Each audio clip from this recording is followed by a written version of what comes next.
اور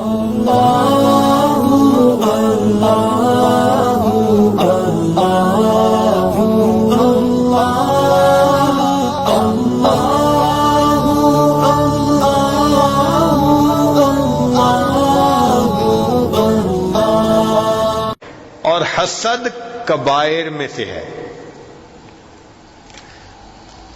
آسمانوں پہ سب سے پہلا گناہ حسد کی وجہ سے ہوا۔ شیطان ملعون نے آدم علیہ السلام سے حسد کیا،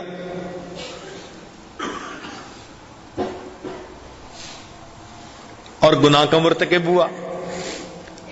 تو حسد کی وجہ سے آسمان پر پہلا گناہ ہوا، اور حسد کی وجہ سے ہی زمین پر سب سے پہلا گناہ ہوا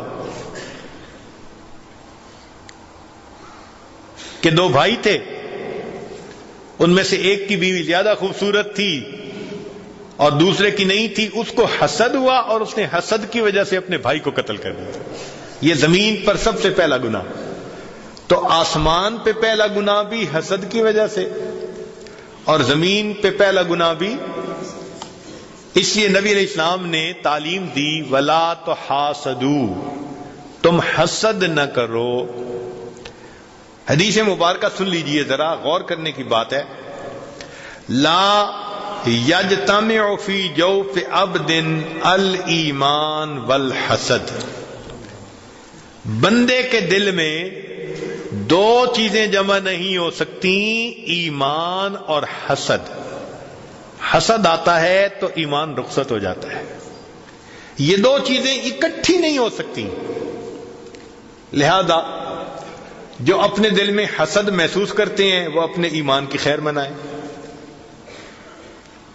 کیونکہ نبی علیہ السلام نے فرمایا کہ ایمان اور حسد یہ دو چیزیں ایک دل کے اندر جمع نہیں ہو سکتی۔ اور یہ بھی فرمایا کہ الحسد یاکل الحسنات کما تاکل النار الحطب، کہ جس طرح آگ خشک لکڑی کو کھا لیتی ہے، حسد اس طرح انسان کی نیکیوں کو کھا جاتا ہے۔ تو حسد کرنے سے اپنی نیکیاں گئی، کتنا نقصان ہے یہ۔ اور حسد کیوں ہوتا ہے؟ کہ اللہ دوسرے کو کسی نعمت سے نوازتا ہے۔ لوگوں کو مال سے حسد ہوتا ہے، حسن و جمال سے حسد ہوتا ہے، فضل و کمال سے حسد ہوتا ہے۔ کوئی نہ کوئی نعمت ہوتی ہے دوسرے کے پاس جس کی وجہ سے ان کو حسد ہوتا ہے۔ تو گویا حسد کرنے والا اللہ تعالی کی تقسیم پر راضی نہیں ہوتا، اس کو تقدیر پہ شکوہ ہوتا ہے کہ اس کو کیوں ملا، یہ مجھے ملنا چاہیے تھا۔ اور اللہ کی تقدیر پہ جو راضی نہ ہو تو اللہ تعالیٰ تو اس بندے سے بہت ناراض ہوتے ہیں۔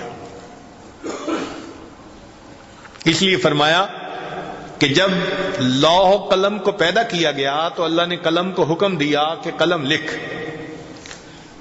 تو قلم نے لکھا لا الہ الا انا محمد رسولی، یعنی اللہ کی طرف سے لکھا جا رہا ہے میرے سوا کوئی معبود نہیں، محمد صلی اللہ علیہ وسلم میرے رسول ہیں۔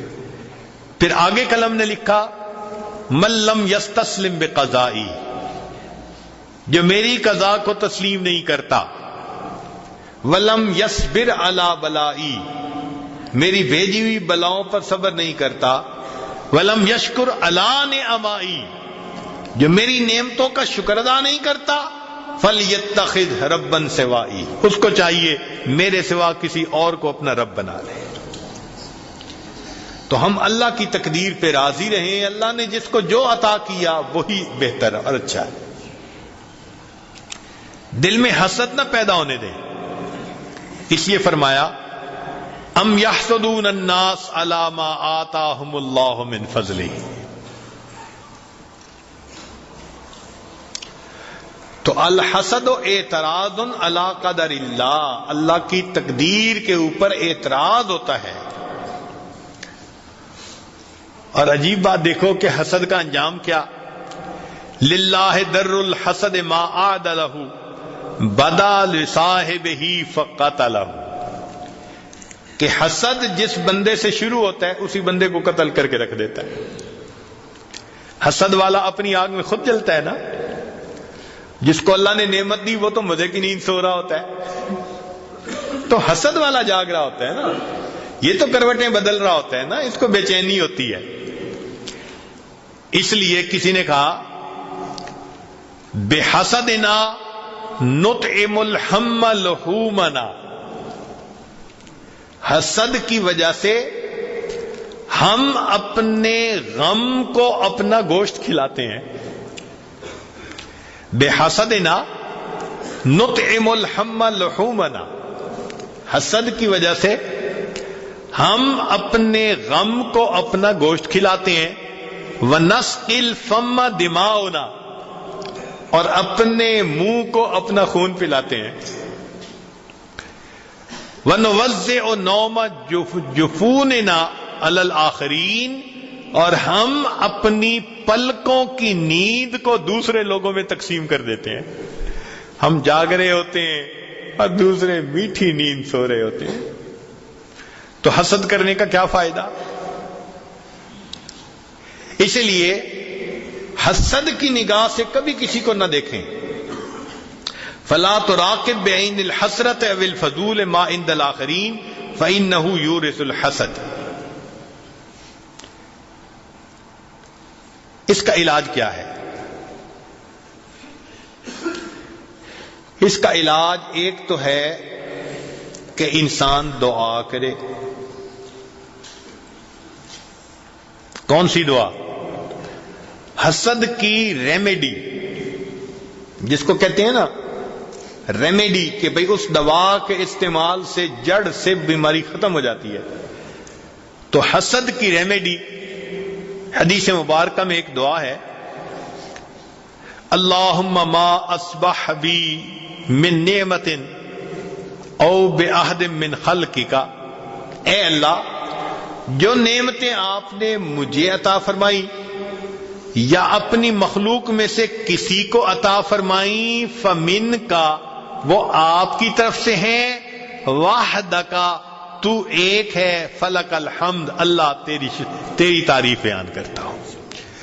جس بندے نے دوسرے پر نعمتیں پانے کے بعد، دیکھنے کے بعد اس دعا کو پڑھا، اللہ اس کو علم حسد کے جراثیم سے محفوظ فرما لیتے ہیں. حدیث پاک کی دعا ہے نا. جیسے آج ویکسین ہوتی ہے نا، کہ ویکسین لگا لو ٹی بی ختم، ویکسین لگا لو ہیپیٹائٹس نہیں ہوگا، فلاں نہیں ہوگا. ہاں، یہ حسد کی ویکسین ہے جو اللہ کے پیارے حبیب صلی اللہ علیہ وسلم نے عطا فرما دی، کہ جب کسی کے پاس جمال دیکھو، کمال دیکھو، مال دیکھو، کوئی بھی نعمت دیکھو، حسد نہ کرو، یہ دعا پڑھ لو. اس دعا کی برکت سے اللہ حسد کے جراثیم کو اندر پیدا ہونے سے محفوظ فرما لیں گے. اور بعض احادیث میں یہ دعا کہ جب انسان اپنے اندر حسد محسوس کرے تو کہے اللہم انی اعوذ بک من شر نفسی. شیطان بھی حسد پیدا کرتا ہے اور نفس بھی حسد پیدا کرتا ہے. تو دعا مانگے تو اللہ تعالی حسد سے بچائیں گے. ہمارے مشائخ نے اس کو بڑا آسان بنا دیا. حسد کا علاج بڑا آسان. کیا؟ کہ جس سے حسد محسوس ہو انسان اسی کے لیے دعا مانگنا شروع کر دے. 40 دن نہیں گزر سکتے. ہمارا تجربہ تو یہ ہے کہ 3 دن نہیں گزرتے. بڑے لوگ آتے ہیں، بڑا حسد ہوتا ہے جی فلاں سے. اچھا بھائی 3 دن اس بندے کے لیے دعا مانگو، دعا کا لفظ نہیں نکلتا. جس کے بارے میں دل میں اتنا کینہ، اتنا حسد، اتنا بغض، اتنا دل بند، اس کے لیے دعا کہاں سے نکلے؟ اور اگر اس کو مجبور کریں کہ نہیں دعا کرو، بس دعا نکلنے لگتی ہے اور شیطان بدبخت کی شیطانیت ختم ہو جاتی ہے. 3 دن سے پہلے پہلے اللہ اس بندے کے بارے میں دل کے اندر محبت ڈال دیتے ہیں. یہ مجرب نسخہ ہے، استعمال کر کے دیکھیں. کوئی بھی بتایا آپ کو تو آپ اس کو یہ نسخہ تجویز کر سکتے ہیں کہ بھئی جس سے حسد محسوس ہوتا ہے اس کے لیے دعا کرو، 3 دن سے پہلے اللہ حسد کی بیماری کو شفا عطا فرما دے۔